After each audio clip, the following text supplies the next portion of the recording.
Hello, I'm Juan Davis, Chief Creative Officer at KCET and PBS SoCal, and I'm joined by the newsroom of KPCC and LAist on a daily reporter roundup.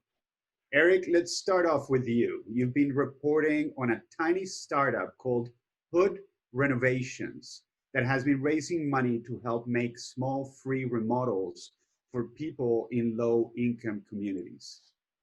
Yeah, Hood Renovations with the Z. They started in Huntington Park. These three friends who went to UC Berkeley, who are Angelinos, started this company where they take donations from the community, micro donations, and they use that to create things like a brand new kitchen for someone or build a new bedroom. And just recently, they started building these collapsible desks that turn into a bookshelf for kids who are stuck at home and don't really have a space. Everything's free. They're giving it away. They're doing it all themselves. This is a lawyer, a finance guy, and a poet, but they've been able to figure it out and they're doing amazing work.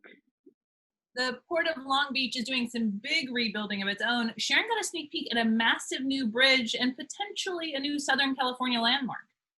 Right. This new bridge is taking the place of the old steel Gerald Desmond Bridge that opened in 1968. That old bridge is too narrow to carry all the port traffic that's needed today, and chunks of concrete have been falling off the underside of the bridge for years. The new bridge is a new sort of bridge. It's got two towers about 36 stories high, and cables attached to the towers hold up the roadbed. So it'll be wider, just like a freeway. It'll also have a separate protected lane for bicycles and walkers. But the most fun thing about the bridge is that the cables will be lit up at night with different colors themed to the seasons or to sporting events like the Olympic Games that are coming here to LA. The new bridge also needs a name. So if you've got a suggestion, get in touch with your local state legislator because they're the ones who get to decide. For people out there ready to start going out to eat, there's a new color-coded restaurant plan. Elena can explain how that works. Well, it's part of the recent color-coded four-tier reopening plan that Governor Newsom announced last week and went into effect this week. Most all of the Southern California counties, except for San Diego, is in the purple or the most restricted tier. And that means outdoor dining only for now. Now, we're going to be in this tier for 3 weeks minimum. So that's the near future. Once we get to the slightly less restrictive red tier, there will be limited outdoor dining at 25% of a restaurant's capacity or 100 diners, whichever is fewer. After that, we get to orange, where you'll still have limited outdoor dining, but at a slightly higher 50% capacity or 200 diners, whichever is fewer. And then finally, in the least restrictive or yellow tier, there will be indoor dining at 50% of capacity. Boom. Deep in the Mojave Desert, there is a small town with a big name and a crazy history. Finally today, the last episode of our podcast, California City, is out, but the court case against one of the companies we profiled isn't even close to over. Emily continues to follow that for us.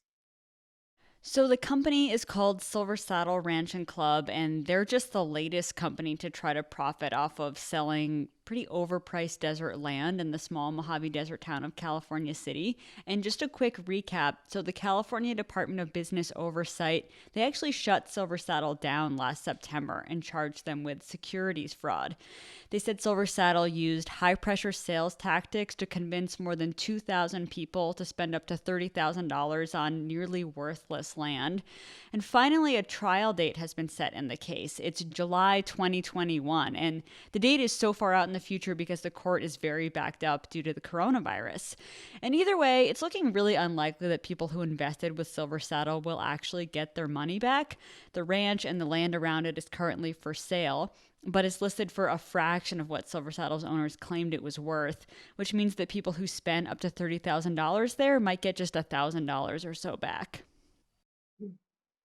Thank you, Emily. And please, everybody, go and take a listen to this wonderful podcast. And thank you all at the KPCC and LA's newsroom. Thank you for tuning in. Take care of your health, your family, your neighbor. Keep cool, and we will see you next time.